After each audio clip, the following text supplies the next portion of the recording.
구약 성경 열왕기하 2장 우리 9절로 11절까지의 말씀 우리 함께 한 목소리로 합독하시겠습니다. 건너매 엘리야가 엘리사에게 이르되 나를 네게서 데려감을 당하기 전에 내가 네게 어떻게 할지를 구하라. 엘리사가 이르되 당신의 성령이 하시는 역사가 갑절이나 내게 있게 하소서 하는지라. 이르되 네가 어려운 일을 구하는도다.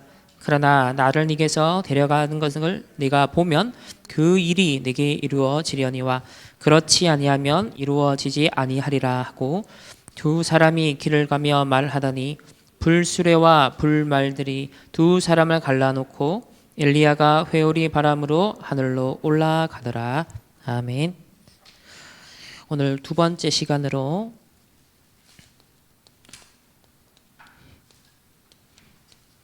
오늘 엘리사에 대한 부분입니다. 도대체 엘리사가 무엇을 미리 누렸느냐 오늘 말씀인데요. 우리 서론적으로 여러분들이 절대 흐름을 타는 우리 렘넌트가 되어야겠습니다. 우리 서핑 우리 하는 것을 영상을 통해 봤습니다. 딱 선수를 보면 대단하다 싶죠. 어떻게 저게 가능할까? 파도의 흐름을 잘 읽고 그 파도 위에 올라타서 즐기는 모습을 볼 수 있었어요. 우리가 볼 땐 불가능하지만은 저 24 서핑 24를 한 사람한테는 그게 가능했습니다. 우리가 무엇에 24하고 무엇에 집중하느냐에 따라서 절대 불가능한 것을 가능케 하고 심지어 그것을 누릴 수 있고 즐길 수 있게 된다는 거죠. 오늘 엘리사는 도대체 무엇을 보고 가지고 누렸을까요? 오늘 그 질문하면서 한번 말씀을 살펴보길 원합니다. 아까 그 서핑을 하는 아주 고수죠. 전 세계 탑3 안에 들어가는 고수인데 아무리 고수라도 파도의 흐름을 역행한다든지 파도의 흐름을 읽지 못하고 제대로 타지 못하면 어떻게 될까요? 그대로 고꾸라집니다. 그대로 파도에 의해서 집어삼킴을 당하게 되죠. 그래서 우리가 흐름을 타는 것이 중요합니다. 이번 우리 9월 한 달 동안 집중해야 될 가장 서론에서 강조하신 것은 흐름 속에 여러분이 어떤 흐름을 타고 있느냐 그것을 질문해 보라고 그랬습니다.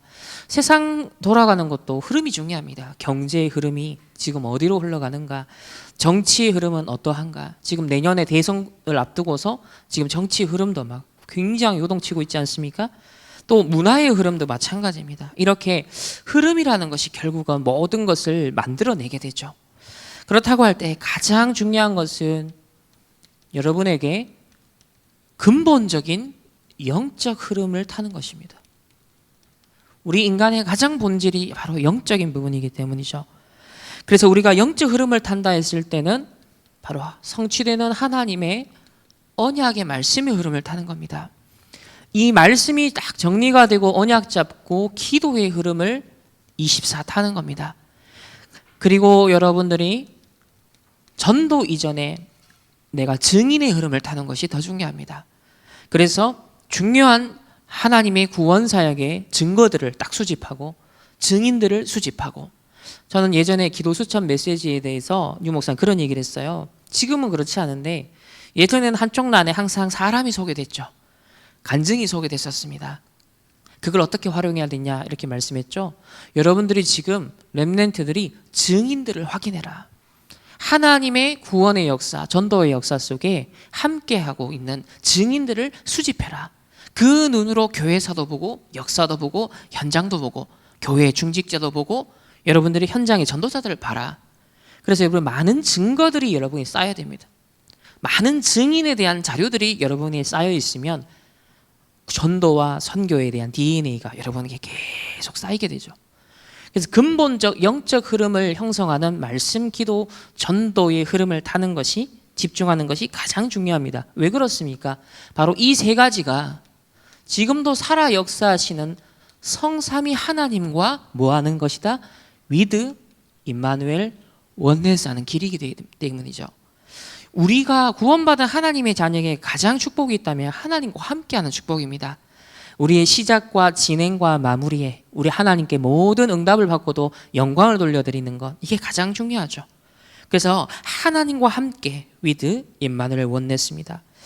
그러면 말씀과 기도와 전도의 흐름을 여러분이 타게 되어질 때 결국 이 성삼위 하나님의 무엇을 누리게 되냐면 무한한 하나님의 것을 누리게 되죠. 하나님의 무한성. 또 하나님은 시공간을 초월하십니다. 하나님의 초월성. 그리고 하나님은 영원하십니다. 그래서 성삼위 하나님의 무한성, 초월성, 영원성이 비공유적 속성이라고 합니다. 인간에게는 무한하고 초월하고 영원한 게 사실 없죠. 우리에게 그런 조건이 없어요. 그런데 하나님이 무한하시고 초월적인 분이시고 영원하신 분이에요. 그리고 구원받은 하나님의 자녀에게는 안테나가 생기는데 그게 바로 하나님의 형상이라는 겁니다. 그것이 서로 만나지는 주파수가 맞게 되면 어떻게 된다? 이게 내 게 아닌데 마치 내 것과 같이 공유하게 되고 누리게 되는 거예요. 그래서 이 무한하고 초월적이고 영원한 하나님의 영적 세계가 이제는 내 배경이 되는 겁니다. 이거 힘을 끌어와서 나의 현장과 학업에다 그걸 사용하고 집어넣고 누리는 거예요. 이게 이제 위드 임마누엘 원네스의 축복이 되죠. 또 세 번째는 우리가 왜 말씀과 기도 또 전도의 흐름을 타야 될까요? 왜 집중해야 될까요? 우리는 구원받았지만 틀린 각인이 있습니다. 여전히 세상에서 뿌리 내린 게 있고 사단에게 공격받을 수밖에 없는 이런 틀린 각인 뿌리 체질, 실패할 수밖에 없는 바탕이 있어요. 그래서 소위 12가지 문제, 이것의 함정올무 틀이 잔재하고 있습니다. 죄의 삭슨 사망입니다. 그리스도로 말미암아 우리는 죄의 문제가 해결되었습니다. 그렇지만은 뭐가 남아있냐? 죄의 오염의 문제는 남아있죠. 죄의 책은 해결이 됐습니다. 그리스도께서 십자가 지심으로 죄 책은 해결됐지만 뭐가 남아있냐? 우리에게는 죄의 오염이 남아있어요. 이 땅에 살아가는 동안에 사단이 역사하고 있고 이 12가지 문제에 오염된 부분들이 우리에게 얼마만큼 쩔어 있는가, 이제 그게 중요하죠.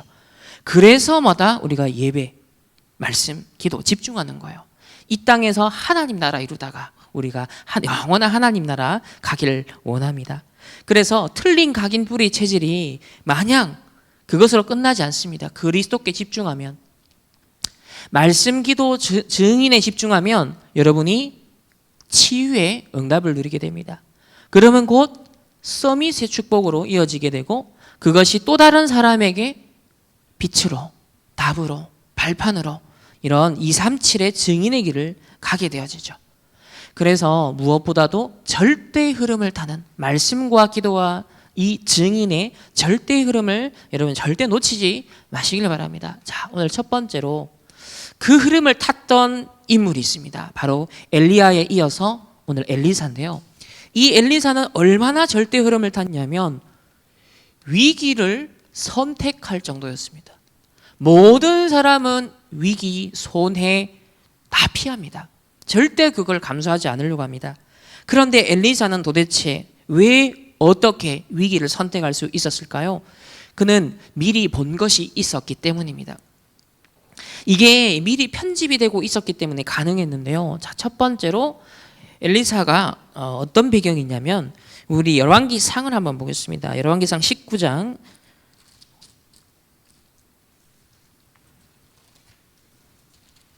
우리 열왕기상 19장 16절을 보시면 그의 출신 배경이 나오는데요. 자, 16절에 너는 또 님시 아들 예후에게 기름을 부어 이스라엘의 왕이 되게 하고 또 아벨므홀라 사밧의 아들 엘리사에게 기름을 부어 너를 대신하여 선지자가 되게 하라. 자, 엘리야에서 드디어 엘리사로 미션이 전달이 되어지는 하나님께서 명령을 하시는데요. 여기 아벨므홀라라는 곳이 있습니다. 이 장소 이름이에요. 이 아버지가 사밧인데요. 이 사밧의 아들 엘리사입니다. 근데 이 사밧이 어디 출신이다? 아벨므홀라. 엘리사가 여기서 성장했다는 거예요. 이 아벨므홀라는 뭐냐면 바로 변두리 지역을 말합니다. 또 시골 지역이라고 볼 수 있죠. 지방이에요. 저 북쪽에 위치한 북이스라엘보다도 그 사마리아보다도 더 북단에 위치하는 것이 바로 요단강입니다. 이 가장 북쪽에 위치한 이 요단 계곡에 있는 성읍이 바로 아멜보홀라였습니다. 다시 말하면 지방 출신이고 시골 출신이라는 거예요. 배경이 그닥 대단하고 화려하고 성공하고 이런 조건이 크게 없는 사람이었습니다. 자, 두 번째는 열왕기상 우리 19장 20절을 보겠습니다. 자, 20절을 보면은 19절과 20절을 우리 함께 한 목소리를 합독하겠습니다. 엘리야가 거기서 떠나 사밧의 아들 엘리사를 만나니 그가 12 겨리소를 앞세우고 밭을 가는데 자기는 12째 겨리소와 함께 있더라. 엘리야가 그리로 건너가서 겉옷을 그의 위에 던졌더니 그가 소를 버리고 엘리야에게로 달려가서 이르되 청하건대 나를 내 부모와 입맞추게 하소서. 그리한 후에 내가 당신을 따르리이다. 엘리사가 그에게 이르되 돌아가라. 내가 네게 어떻게 행하였느냐 하니라. 아멘. 모든 것을 우리 버리고 엘리야를 따릅니다. 여기 엘리야가 겉옷을 던졌다라는 것은 겉옷은 당시에 어떤 의미가 있냐면 사명을 의미합니다. 자, 드디어 이 엘리야가 가진 사명이 누구에게요? 엘리사에게 전달되는 것을 상징적으로 표현한 것이 겉옷을 그에게 던졌다는 거예요. 미션을 그에게 던졌다는 거예요. 근데 여기서 중요한 것은 엘리사의 즉각적인 반응입니다. 생전 처음 만나는데 이 엘리야가 엘리사를 보자마자 옷을 딱 던졌는데 좀 미쳤나 이렇게 생각 안 했어요. 바로 뭔 말인지 눈치를 딱 챕니다. 바로 알아들었다는 거예요. 이게 뭘 말해주는 걸까요? 바로 같은 흐름을 타고 있었다는 겁니다. 굉장히 중요합니다. 생전 소통한 적도 없고 밥을 먹은 적도 없어요. 그런데 옷을 던지자마자 바로 따라 나섭니다. 그 말은 같은 흐름을 타고 있었기 때문에, 같은 것을 보고 있었기 때문에, 그래서 도망자 신세라고도 볼 수 있는 계속 왕들이 실패할 것을 예언했던 엘리야, 이 스승을 따라간다는 것은 그야말로 나도 똑같이 현상수배범이 된다라는 그런 의미예요. 그런 위기를 선택했다는 겁니다. 그래서 저와 여러분이요, 하나님의 절대 흐름을 타는 것이 그래서 중요합니다. 그래서 세 번째로 즉시 수종되는 엘리사의 장면을 우리가 볼 수 있습니다. 21절에 엘리사가 그를 떠나 돌아가서 한 겨리소를 가져다가 잡고 소의 기구를 불살라 그 고기를 삶아 백성에게 주어 먹게 하고 일어나 엘리야를 따르며 수종들었더라. 여기 보면 소고기 만찬을 준비하는데 무엇을 땔감으로 썼다? 자기가 농사 짓는 도구를 가지고서, 자기 생에 있어서 가장 중요한 거죠. 농부로서는 가장 중요한 도구입니다. 그런데 그것을 땔감으로 썼다는 거예요. 농부로서의 삶을 완전히 포기했다는 겁니다. 다시 말하면 나의 과거를 돌아보지 않겠다는 거예요. 내가 세상에 속해서 미련이 남아있는 것을 더 이상 내가 탁 결단하는 겁니다. 그래서 엘리야를 통한 하나님의 부르심 앞에 전적으로 즉각 순종하고 올인하는 제자, 정말 절대 제자의 모습을 우리 엘리사를 통해서 확인하게 됩니다.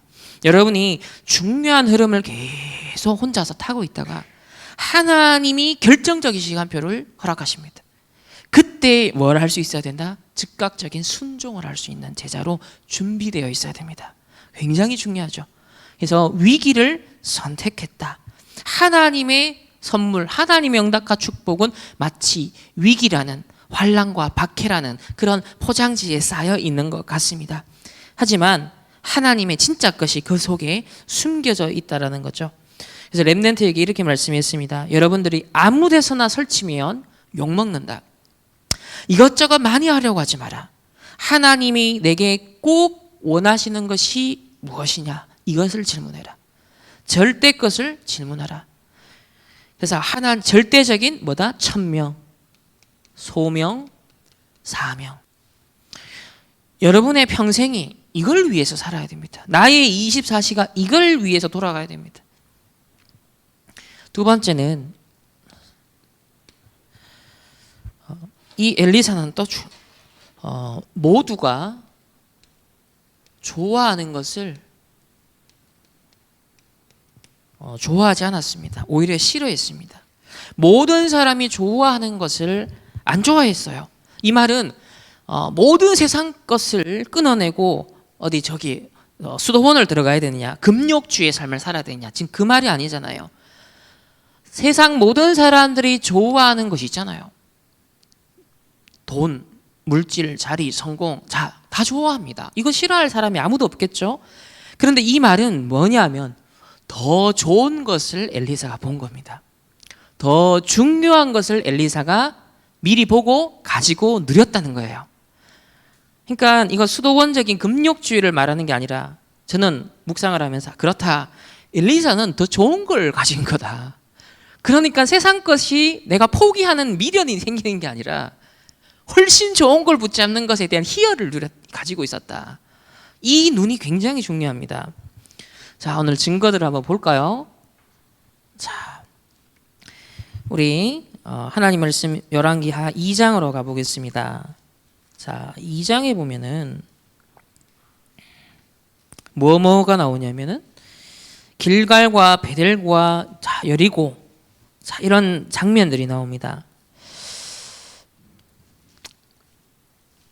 우리 1절에 보면은 엘리야가 엘리사와 더불어 길갈에서 나가더니 그랬습니다. 2절에는 엘리야가 엘리사에게 이르되 청하건대 너는 여기 머물라 여호와께서 나를 베델로 보내사 그랬습니다. 자, 베델이 나오고요. 또 4절에 보면은 여리고가 나옵니다.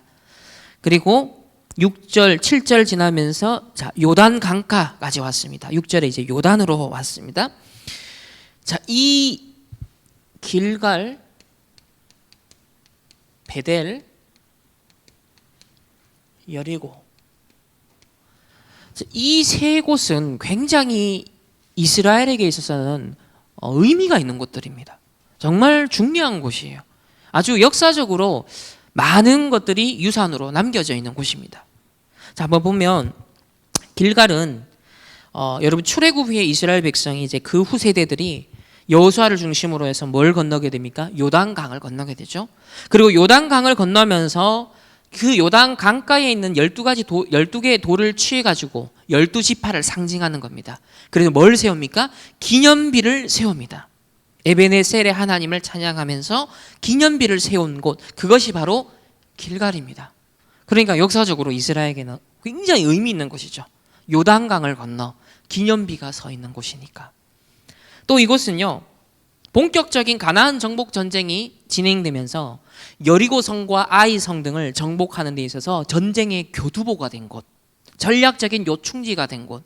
그러니까 길갈이라는 것이 얼마나 중요한 곳인가, 의미 있는 곳인가. 두 번째, 베델은 그 뜻이 하나님의 집이라는 뜻입니다. 야곱이 인본주의 인생 계속 쓰다가 두 손 두 발 다 들고 오직 하나님만 바라보면서 내가 하나님만 섬기겠다라고 결단하고 단을 쌓는 그 현장이 베델이죠. 근데 이 베델은 이미 아브라함 이후로 계속 이 구약의 족장들을 통하여서 계속 하나님 앞에 단을 쌓았던 예배를 했던 곳입니다. 그러니까 굉장히 중요했던 신성시대는 그런 종교적 공간이죠. 또 사사시대 말기에는 언약궤가 길갈에서 어디로 옮겨지냐면 베델로 옮겨져요. 그러니까 언약궤가 옮겨져서 성막이 세워졌던 곳입니다. 그러니까 이스라엘에게 있어서는 신앙의 중심지라고 볼 수 있죠. 계속 예배의 단이 쌓이고 신앙의 중심지. 그리고 여리고는 어떻습니까? 가나안 정복 전쟁의 첫 정복지입니다. 하나님의 기적과 같은, 그냥 언약궤 잡고 돌기만 했는데 하나님이 함께 하신 증거가 나타났어요. 간담이 녹았다고 그랬습니다. 그러니 이 여리고 성의 승리라는 것은 어마어마한 진짜 후대들에게 증거가 되는 곳이고 기념비가 되는 곳이고, 그것만 생각하면 뭔가 자부심이 정말 느껴질 정도의 승리를 상징하는 곳이에요. 근데 이 길갈과 베델과 여리고에 전부 다 뭐다? 성지 생도들이 있었습니다. 이곳에 다 학교들이 있었어요. 신학교들이 있었어요. 그런데 왜 엘리사는 여기에 머물라 엘리야가 계속 말했습니다. 너 여기 머물러. 너 여기서 한 자리 할 수 있어. 너도 여기서 한 자리 할 수 있어. 자, 그 얘기를 했겠죠. 근데 엘리사는요, 그걸 어떻게 했어요? 모두가 좋아하는 것을 거부합니다. 그 자리를 마다했습니다. 저는 이것을 보면서, 자, 우리 2절과 4절과 6절에 보면 엘리야가 반복적으로 이렇게 말하죠. 너는 여기 머물라 그럽니다. 근데 2절과 4절, 6절 또 후반부는 뭐가 나와요? 엘리사가 대답하죠. 내가 맹세하노니 당신을 떠나지 아니하겠나이다. 뭔가를 본 거죠. 지금 내 눈앞에 응답과 축복 이 정도가 아니라는 거예요. 하나님이 내 인생을 향하신 하나님의 천명 소명, 이 절대의 것은 그 정도에 안주할 것이 아니라는 거예요. 그래서 너는 여기 머물라 했는데, 그것도 주의 종이 너는 여기 머물라 했는데 끝까지 따라갑니다. 나는 당신을 떠나지 아니하겠습니다. 즉 뭡니까? 언약의 흐름을 타는데, 절대 흐름을 타는데 내가 끝까지 그 흐름을 타겠습니다. 지금 그러니까 사람을 추종하는 게 아니에요. 이 엘리야를 통해 한 시대에 하나님이 언약을 전달하시고 하나님의 능력을 나타내시는데, 나는 그 근원을 잡겠다는 겁니다. 그것이 내 것이 되도록 나는 언약 잡고 끝까지 따르겠습니다. 그 얘기예요. 그러면서 그 곳곳에 방문했던 이 길갈과 베델과 여리고에는 누구 있었습니까? 이 선지자의 제자들이, 또 다른 제자들이 있었어요.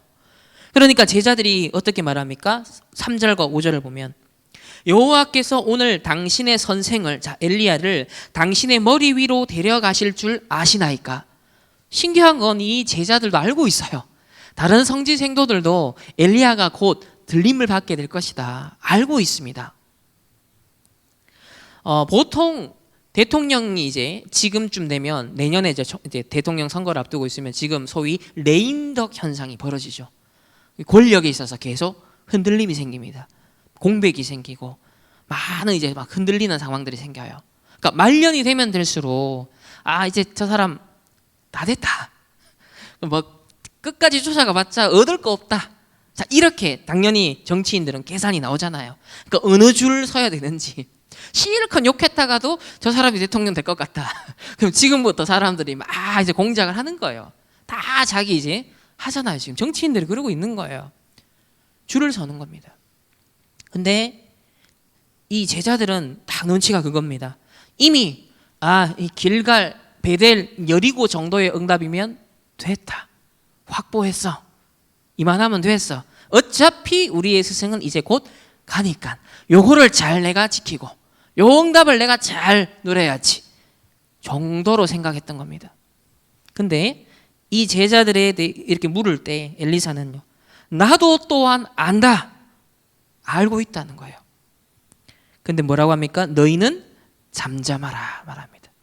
3절과 5절에 너희는 잠잠하라. 저는 이 말씀을 어제 길갈, 베델, 여리고, 이게 하나하나가 되게 의미가 있고 가치가 있고 중요한 역사가 있는 것이잖아요. 응답이고 축복이잖아요. 그러면 엘리사가 모두가 좋아하는 걸 싫어했다, 이거를 넘어서고 끝까지 따라갔다는 건 뭘 의미하는 걸까? 저는 이런 묵상을 했습니다. 여러분의 렘넌트에게 과거에 온 응답이 있겠죠. 우리 성도님들이 걸어온 언약의 여정에 30년 동안의 응답과 축복이 있겠죠. 하나님이 함께 하셨던 증거가 있겠죠. 또 여러분의 과거에는 실패도 있습니다. 또 창세기 3장과 6장, 11장에 사단의 공격들, 흑암의 공격들이 있겠죠. 그 말은 그 상태에 머물지 말라는 겁니다. 여러분, 응답과 축복을 받았던, 실패를 냈던 나의 과거에 매이지 마라. 거기에 안주하지 마라. 그 한계에 스스로를 가두지 마라.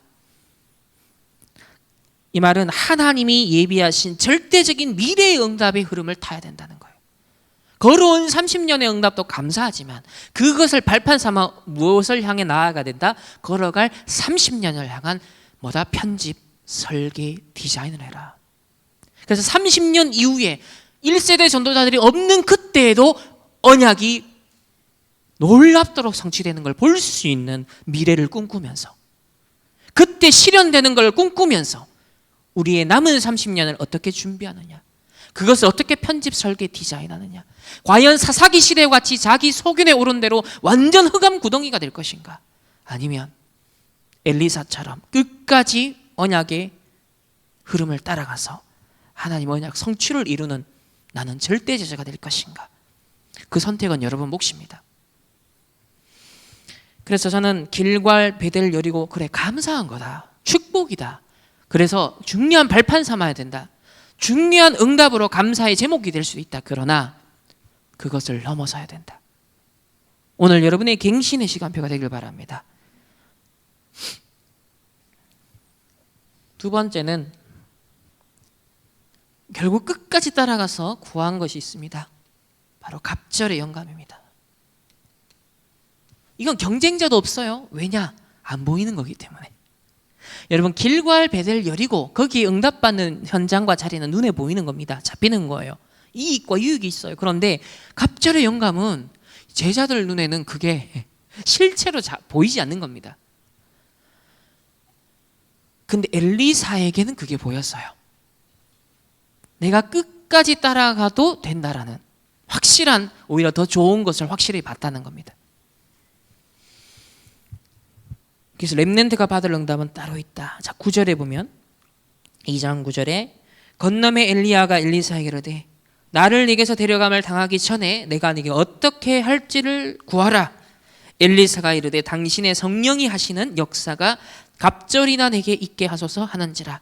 그러니까 뭘 봤다? 이미 스승의 역사하시는 성령의 역사를 보고 있다는 거예요. 이게 중요합니다. 여러분이 지금 이 한 시대 다락방 전도 운동을 보면서 이게 사람의 능력으로 행하는 게 아니다는 걸 봐야 돼요. 이게 류광수 목사님의 능력으로 하는 게 아니에요. 하나님의 절대적인 계획의 흐름 속에 있는 겁니다.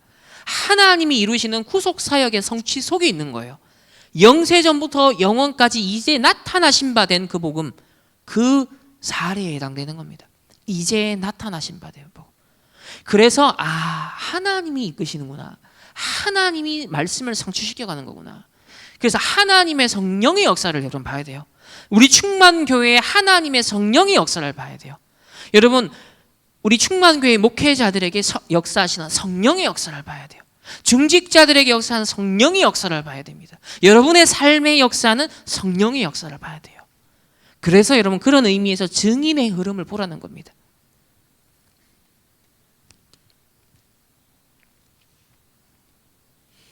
이 갑절의 영감이라는 것은 장자를 의미한다. 두 몫을 장자가 받았죠. 자, 이 말은 뭐다? 지도자라는 겁니다. 리더라는 거죠. 다른 사람을 이끌어 가야 되고 답을 줘야 되니까 미리 힘이 있어야 되고 답이 있어야 됩니다.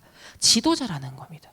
그 말은 갑절의 영감을 구했다는 것은 하나님이 이미 엘리사 자신에게 하나님이 차세대 언약 계승자로서, 지도자로서 이미 엘리야가 옷을 딱 던질 때 눈치를 챘잖아요. 바로 순종하고 따라갔잖아요. 그 미션이 분명했다는 겁니다. 나를 이 시대의 영적 지도자로 세웠구나. 그 말은 목사, 목회자들만 해당되는 게 아니죠. 여러분이 현장의 영적 사령관들은 나를 현장의 영적 지도자로, 나를 나의 직장의 선교사로 하나님이 파송하시는구나. 이 영적 문제의 극심한 시대, 혼돈과 흑암이 극심해지는 시대에 나를 뭐다? 영적인 파수꾼으로 불렀어. 나를 영적인 의사로 불렀구나. 나를 그리스도 삼중직의 대사로 파송하셨구나. 그런 지도자 의식을 가져야 됩니다. 여러분, 전 세계 70억 인구 가운데 이 자리에 있는 모든 분들은 영적 지도자입니다. 이 정확한 복음을 깨닫고 이 절대 언약의 흐름에 여정을 타는 사람이 과연 몇 퍼센트 되겠습니까? 과연 0. 몇 퍼센트 되겠습니까? 하나님이 이 시대 렘넌트들, 다락방 전도 운동하는 여러분들을 영적 지도자로 하나님이 부르셨을 확신하기 바랍니다. 특별히 렘넌트들은 부모님과 또 우리 어른들과 세상과 또 세상의 서밋들과 3단체를 보면서 또 교회와 현장을 보면서 내가 살릴 현장이구나, 전도와 선교의 현장이구나, 빛을 비출 현장이구나 라고 생각을 하면 여러분 장자의 몫을 딱 받는 거예요. 그런 지도자 의식을 여러분들이 꼭 가져야겠습니다. 그랬더니 10절에 보면 이르되 네가 어려운 일을 구한도다. 그러나 나를 너에게서 데려가시는 것을 네가 보면, 전제 조건이 있어요. 보면입니다. 무엇을 보느냐입니다. 어떤 흐름을 타면서 보고 있느냐는 겁니다. 네가 보면 그 일이 너에게 이루어질 거다. 그러나 네가 그걸 보지 못하면 이루어지지 않는다는 거예요.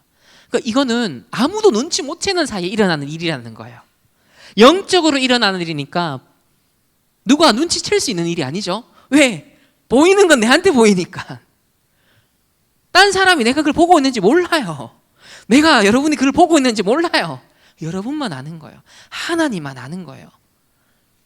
그러니까 네가 진짜 하나님이 어떻게 역사하시고 이 시대에 하나님 뭘 원하시고 어떻게 이끌어 가시고 이걸 보고 있는 사람에게는 그 자리에 다 가게 되는다는 거예요. 그러면서 이게 중요한 이제 영적 세계입니다. 우리는 육신 세계에 일어나는 것에는 감각이 밝아 있지만 어디에 둔해져 있냐면 영적 세계에서 일어나는 일에 너무 둔한 거예요. 그래서 보좌의 축복, 시공간 초월의 응답, 237의 초월적인 이 빛을 비출 수 있는 3초월의 응답이 이 엘리야를 통한 엘리사에게 그대로 전달되고 누려졌다는 거죠. 그래서 11절에 불수레와 불말들이 두 사람을 갈라놓고 엘리야가 회오리 바람으로 하늘로 올라가는지라, 다 올라가는 이 영적으로 일어난 일들을 봤습니다. 자, 세 번째는 엘리야의 마지막을 본 제자입니다. 굉장히 중요하죠. 예수님을 끝까지 따라갔던 제자, 우리 요한, 사도 요한을 통해서 예수님이 나의 어머니 마리아를 부탁합니다. 마지막까지 따라가는 제자 중요하죠. 바울에게도 많은 제자가 붙었습니다. 네, 마지막에 바울이 감옥에서 마지막에 순교를 앞두고 말년까지 함께했던 제자는 단 몇 명 되지 않습니다. 그렇게 위대한 하나님의 역사를 이루고 존경받고 칭송받는 그 바울 곁에도 마지막으로 결국은 가면 갈수록 남은 제자는 몇 명이 되지 않았어요. 끝까지 함께했던 제자. 여러분, 디모데와 같이, 두기고와 같이, 오늘 엘리사와 같이 마지막을 본 제자가 되길 바랍니다. 끝까지 함께하는 제자가 되길 바랍니다. 절대 끝을, 영적 세계를 봐야만 가능합니다. 열왕기하 우리 2장 12절을 보면은 엘리사가 여기도 보고, 여보면 보면, 자, 이런 표현이 나오죠. 엘리사가 보고 소리 지르되 내 아버지여, 내 아버지여, 이스라엘의 병거와 그 마병이여, 본 겁니다. 다시 엘리야가 보이지 아니한지라. 마지막을 본 제자들, 언약 계승자를 의미하죠. 또 예수님 마지막 제자들 앞에 승천하십니다. 구름 타고 가시는데 구름이 가리워 보이지 아니한다. 그러니까 끝까지 예수님의 승천을 목격한 것들은 누구죠? 바로 제자들입니다. 사도들입니다. 그래서 이번 마지막까지 함께 한다는 것이 이렇게 중요합니다. 자, 세 번째는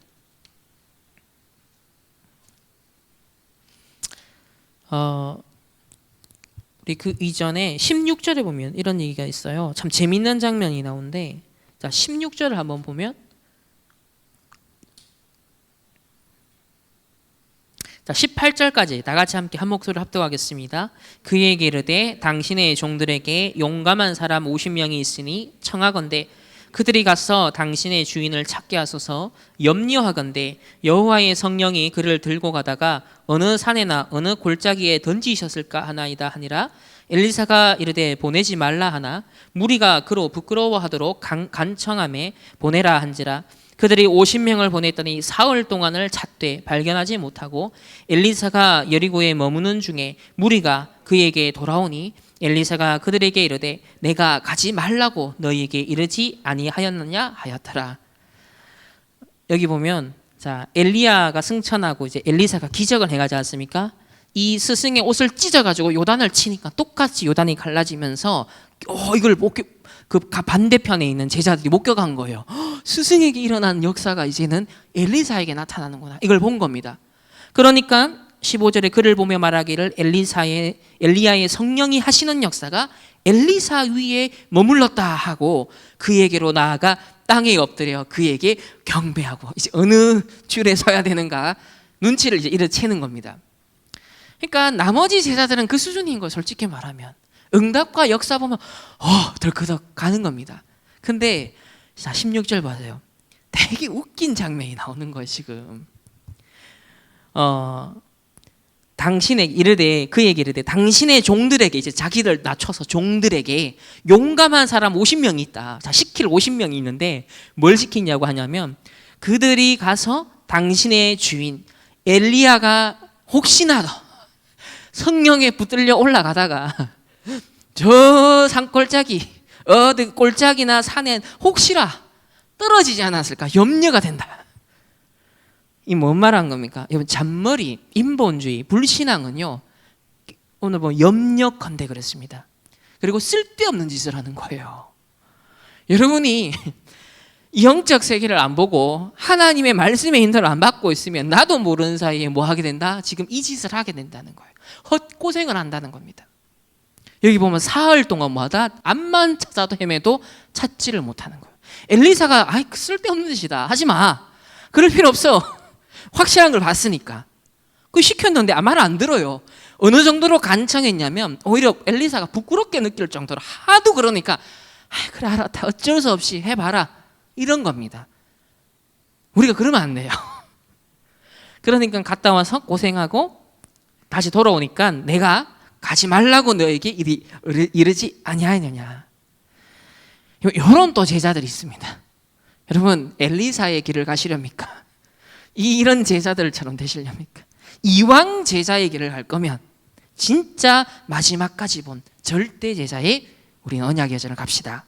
자, 세 번째는 결국 이 절대의 흐름을 탔던 엘리사는 뭘 미리 봤습니까?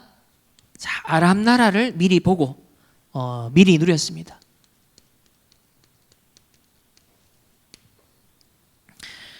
그 시대의 가장 고질적인 문제죠.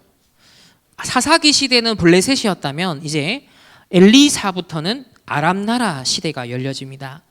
자, 첫 번째로 이 엘리사를 통하여서 하나님이 무슨 운동을 하십니까? 우리 열왕기하 6장을 한번 보면 13절에 왕이 이르되 너희는 가서 엘리사가 어디 있나 보라. 내가 사람을 보내어 그를 잡으리라. 왕에게 아뢰기를 이르되 보라, 그가 도단에 있도다. 지금 엘리사가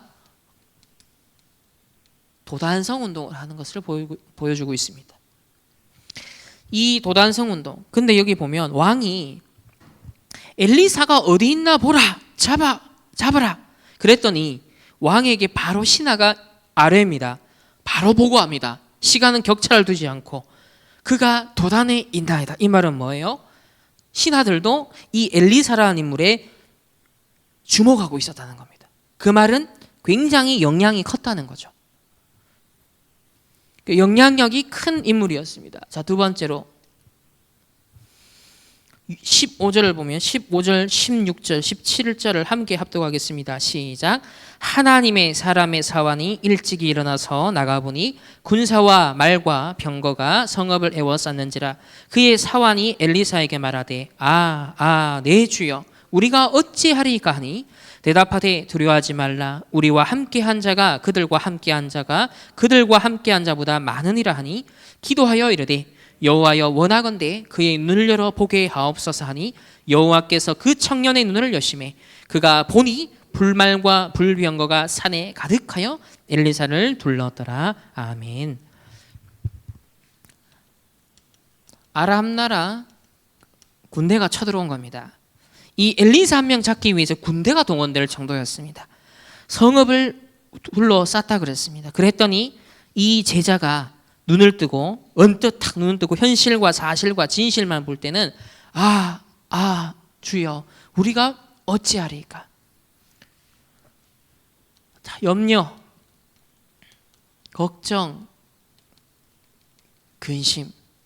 우리가 현실만 보고 사실만 인식하고 또 진실 세계만 보면 이걸 못 벗어납니다. 근데 16절에 보면은 엘리사가 영적 사실을 보게 만듭니다. 두려워하지 마라. 우리와 함께한 자가 그들과 함께한 자가 그들과 함께한 자보다 많으니라. 하나님이 우리의 배경 되시고 이 영적 세계를 계속 보고 있었던, 이 흐름을 타고 있었던 엘리사에게는 뭡니까? 피스 오브 케이크였습니다. 식은 죽 먹기였다는 거예요. 아무것도 아니라는 거예요. 아무것도 두렵지가 않은 거였습니다. 그 17절에 제자에게 사역하는 게 이겁니다. 눈을 여는 겁니다. 자기에게 눈이 뜨였던 것처럼, 보였던 것처럼 눈을 열어 보게 하옵소서. 그 청년의 눈을 여심해 그가 보니 불말과 불병거가 산에 가득하여 엘리사를 둘렀더라.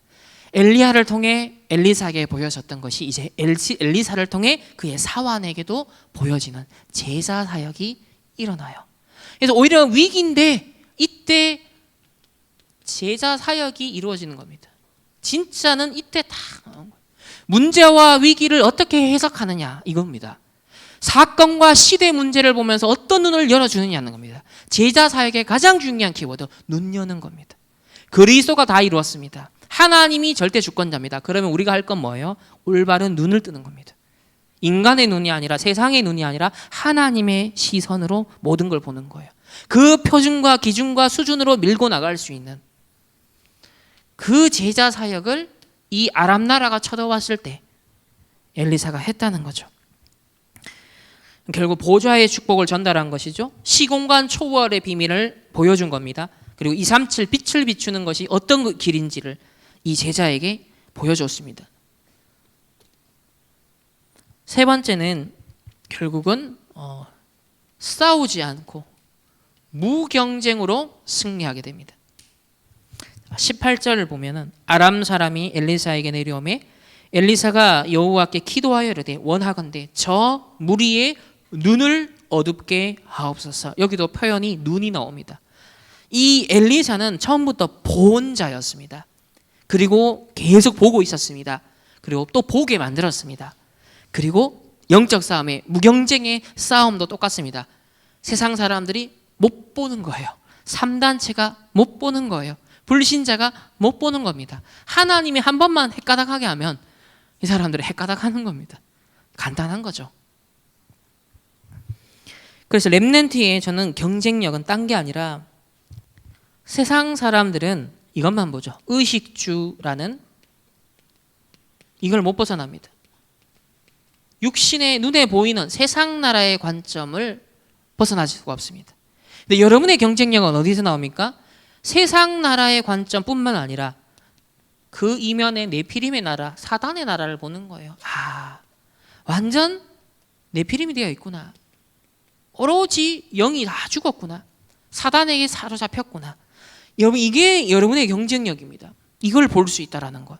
그렇기 때문에 현장에 그 어떤 사람도 이러면 두려워할 필요가 없어요. 잠깐 잘 나가는 사람, 화려한 사람 아무것도 문제가 부러움의 대상이 아니에요. 영원하지 않습니다. 사단의 나라가 임해요. 결국은 여러분은 그 흐름을 바꿀 사람입니다. 하나님의 나라로. 이 세상 나라, 사단의 나라, 하나님의 나라 세 가지를 동시에 보는 게 여러분의 경쟁력이에요. 불신자와 세상은 세상 나라밖에 못 봐요. 종교인들은 세상 나라밖에 못 보잖아요. 그런데 여러분은 뭘 봐요? 사단의 나라를 보여요. 하나님의 나라 이룰 자구나. 이걸 동시에 볼 때 여러분의 어마어마한 경쟁이 이 힘이 내게 있구나. 이미 무경쟁으로 이길 수 있는 조건이 나에게 주어졌다는 것을 발견하게 됩니다. 이 가치 발견을 해야 그 확신 속에 힘을 얻게 되고 도전할 수 있게 되는 거예요. 그래서 저는 눈 뜨고 눈 뜨게 만드는 것이 가장 핵심 사역이다. 23절에 보면 결국 눈 감겨가지고요, 봉사 만들어서 끌려옵니다. 이 아람 나라 군사들이. 그러고 난 다음에 한번 2절을 볼까요? 22절을 보면 대답하되 치지 마소서. 자, 이스라엘 왕이 엘리사에게 이르되 내 아버지여 내가 치리이까. 지금 이스라엘 왕은 조급한 겁니다. 21절을 보면 이 집 절호의 기회잖아. 이거 바로 아람 나라 죽여야 될 절호의 기회가 눈에 왔는데, 아니 이들이 눈 감고 있는데, 그러니까 이스라엘 왕은 막 치려고 그랬더니 22절에 치지 마소서. 칼과 활로 사로잡은 자들인들 어찌 치리이까. 떡과 물을 그들 앞에 두어 먹고 마시게 하고, 요셉이 형들의 앞에서 원수갚음이 아니라 먹이고 입히고 하나님이 앞서 보내셨습니다라고 평강을 전달했던 것처럼, 은혜를 받은, 은혜가 풍성한 이걸 누리고 있었기 때문에 평강을 전달할 수 있었어요. 마찬가지로 이 엘리사도 은혜를 누리고 있으니까 평강을 전달해요. 싸우지 않고 이기는 겁니다. 그러니까 상대가 여러분에게 뭐 원수처럼 생각해 상관없어요. 여러분만 그렇게 안 하면 돼요. 그러면 빛이 전달되고 결국은 나는 영적 승리하는 겁니다.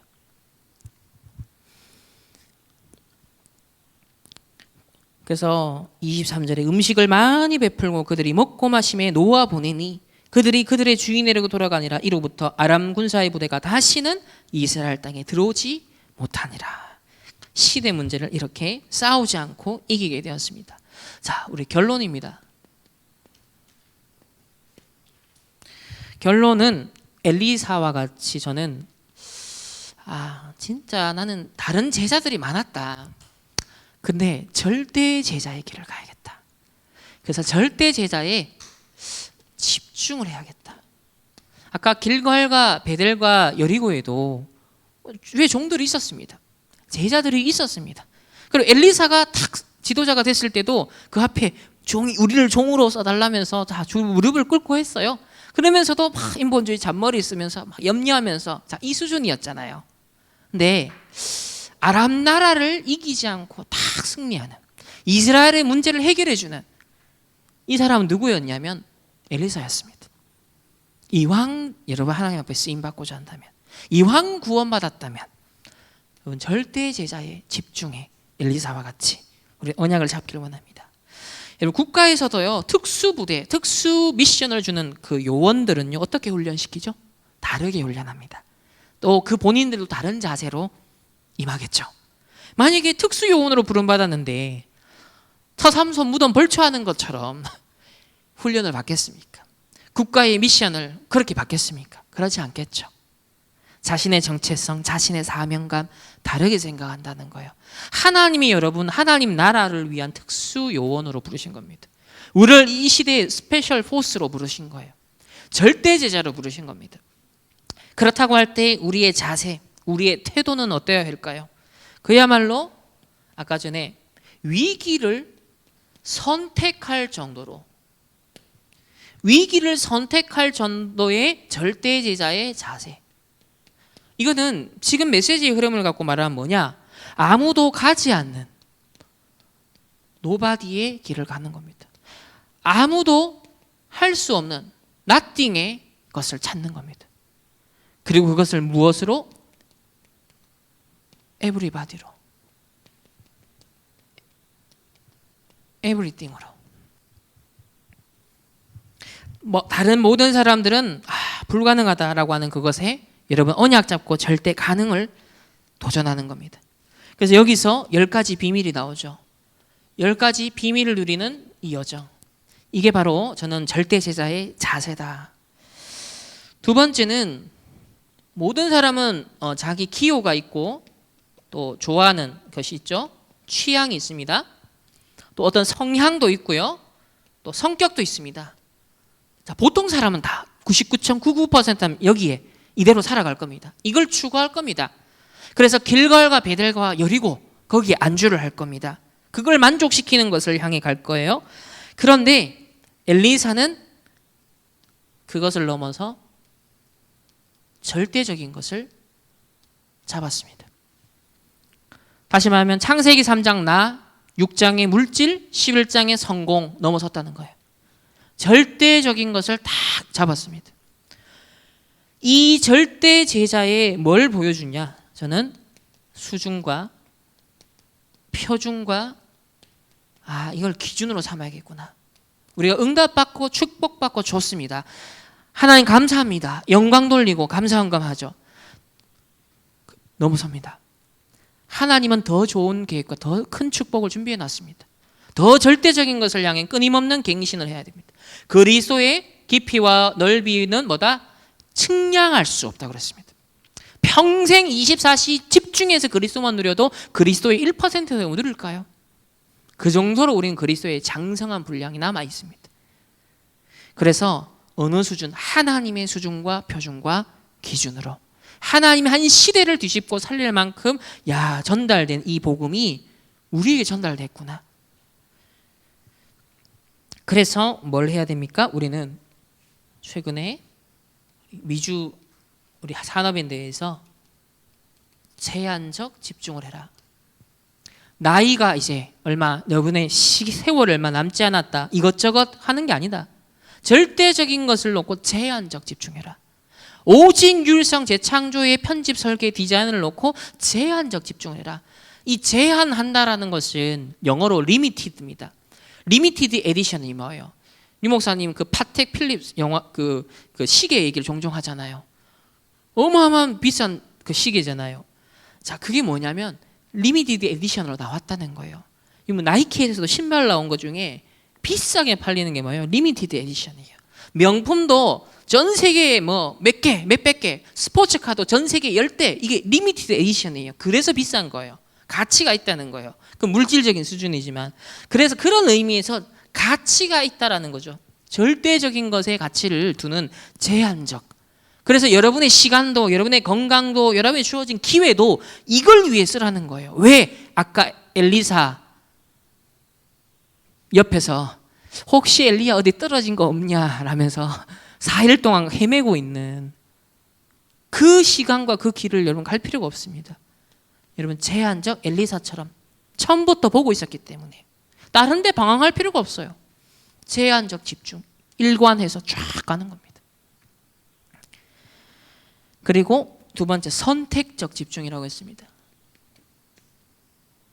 절대적인 것을 내가 선택하겠다. 반드시 하나님의 것만 내가 선택하겠다. 그리고 사단이 원네스 하는 사이에 교회는 원네스 못하고 있는데, 오직 복음으로 절대적인 언약으로 진짜 원네스 되는 이 집중을 해야겠다. 그래서 내 기호와 취향과 성격이 아니라 창세기 3장 6장 11장의 나물질 성공이 아니라 사단이 준 각인두리 체질이 아니라 절대 제자의 수준과 표준과 기준, 이것을 두고 여러분 제한적 선택적 원네스의 집중이 이제 우리가 시작이 되어길 소망합니다.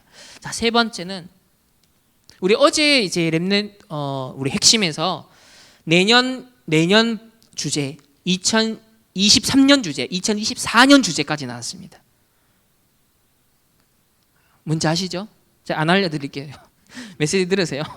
벌써 2023, 24, 25 다 나왔습니다. 2022, 23, 24 지금 3년 동안의 방향을 어제 주셨습니다. 그럼 그 방향을 놓고 내가 이제 지금부터 조율을 해 들어간다면 그 선포되는 말씀 성취의 응답의 주역이 되겠죠. 그러니까 늘 따라가는 게 아니라 미리 보면서 그 자리에 부르실 때 즉각 반응할 수 있는 영적 상태를 지금부터 준비하겠습니다. 그래서 중요한 것이 정시기도. 이거는 특별히 여러분이 강단 말씀을 묵상하는 겁니다. 매주 하나님이 우리 충만교회 렘넌트 예배와 우리 강단을 통해서 하나님의 언약을 수시로 생각하는 거예요. 하루에 한 번이라도 깊이 생각하는 거예요. 그래서 정시기도. 그리고 여러분 장막 현장에 갑니다. 이게 현장 기도죠. 생활 기도라고 합니다. 또 24기도라고 합니다. 이 부분이 제일 중요합니다. 현장에서 24, 여러분 일하면서 분주하고 바쁜 중에도 순간순간 힘을 얻는, 하나님을 바라보는, 화장실을 갈 때든 잠시, 불신자들은 담배를 태웁니다. 군대에 있을 때도 제 후임병이 수시로 담배 피러 나오다가요. 이게 정시 담배더라고요. 그걸 통해서 리추얼을 갖는 거예요. 일종의 그 리듬을 갖고요. 일종의 자기를 유지하는 일종의 뭔가의 패턴을 갖는 거예요. 그게 이제 불신자에게 각인된 부분이에요. 근데 그걸 딱 보면서 불신자들도 자기를 어쨌든 마약이 됐든 술이 됐든 뭐가 됐든 간에 자기를 유지하기 위해서 찾는 겁니다. 그럼 우리는 나의 존재를 들고 있을 수 있는 게 뭘까요? 세상 것은 한계가 있잖아요. 중독이 되고 결국 나를 망치잖아요. 그러면 영원히 헤어지지 아니하고 나를 실패시키지 아니하면 더 풍성해지고 기쁨과 희열이 넘치게 하는 것은 하나님과의 교제거든요. 그 잠시 하나님 한마디 부르는데, 아버지여 한마디 하는데 짠하게 소통될 수 있는 하나님의 은혜가 딱 임하는, 그러면 평강이 다 릴렉스. 담배 한 모금을 땡겼을 때 오는 그 릴렉스가 아니라 하나님의 그 평강이 임할 때 임하는 여러분 뇌에서 일어나는 화학적 반응, 그 릴렉스가 내게 길들여지면 어떻게 될까요? 그거는 비교가 안 되는 겁니다. 그때부터는 거기에 중독이 되는 거예요. 그래서 현장에서 다 기도하면서 순간순간 하나님과 동행하는, 그리고 어떤 이제 특히 밤에 하루를 마무리하면서는 좀 집중 기도가 필요하다. 하루를 정리도 해야 되고요. 또 이런저런 일들, 또 실패했던 것도 있고 싸웠던 것도 있고 갈등한 것도 있고 염려했던 것도 있고 또 인본주의 쓴 거 있잖아요. 그러면 다시 하나님 앞에 다 회개하면서 다시 마음을 다잡으면서 뭐예요? 주여, 집중을 하는 겁니다. 그래서 문제에 대한 답을 찾는 겁니다. 그래서 이 절대 제자의 집중, 이게 다 우리가 실천이 당장 다 안 돼도 괜찮아요. 여러분 정시기도 하루에 단 한 번 5분이라도 강단 말씀을 딱 묵상하는 겁니다. 기도 수천 말씀을 딱 생각하는 겁니다. 조금 적용해 보는 겁니다. 그 작은 것이 이제 쌓여서 어느 순간 이제 절대 언약의 여정으로 하나님이 여러분을 이끌어 가실 줄 믿습니다. 이 엘리사가 미리 누린 것이 저와 여러분의 누림 되기를 소망합니다. 하나님 감사합니다. 우리 엘리사처럼 절대 언약의 여정, 이 흐름에 집중할 수 있는 하나님의 사람들 되어 이 시대에 무엇이 필요한가, 엘리사가 갑절의 영감을 구한 것처럼 이 시대에 하나님이 절대로 필요로 하는 것, 나에게 절대로 필요한 것을 구할 수 있는 하나님의 사람들로 축복하시고 인도하여 주옵소서. 감사드리며 살아계신 예수 그리스도 이름으로 기도합니다. 아멘. 하나님, 많은 사람들이 길갈과 베델과 여리고를 추구하고 그 응답과 축복에 만족하는 시대에 하나님의 사람들이 하나님 앞에 나와 말씀 받고 하나님의 절대 언약의 여정에 정말 빛의 경제로 쓰임받을 믿음의 예물을 드립니다. 정말 엘리사와 같이 하나님의 절대 언약에 집중하여서 정말 갑절의 영감을 누리며 그 안에서 성령 충만 가운데 영력, 지력, 체력, 경제력, 인력을 회복하고 누리는 하나님의 사람들 되게 하여 주옵소서. 이 드린 헌금이 하나님의 나라를 이루고 흑암의 나라를 무너뜨리고 하나님의 절대 계획을 이루는 데 귀하게 쓰임받는 지렛대의 예물되게 하여 주옵소서. 지금은 우리 주 예수 그리스도의 은혜와 하나님의 무한한 사랑하심과 성령 하나님의 내주 인도 역사하심이 갑절의 영감을 구하며 절대 언약의 여정을 가기를 원하는 우리 모든 충만교회 성도님들, 렘넌트들 개인과 만남과 가정과 그 업과 흩어지는 모든 현장 위에 이제로부터 영원토록 항상 함께 계실지어다. 아멘.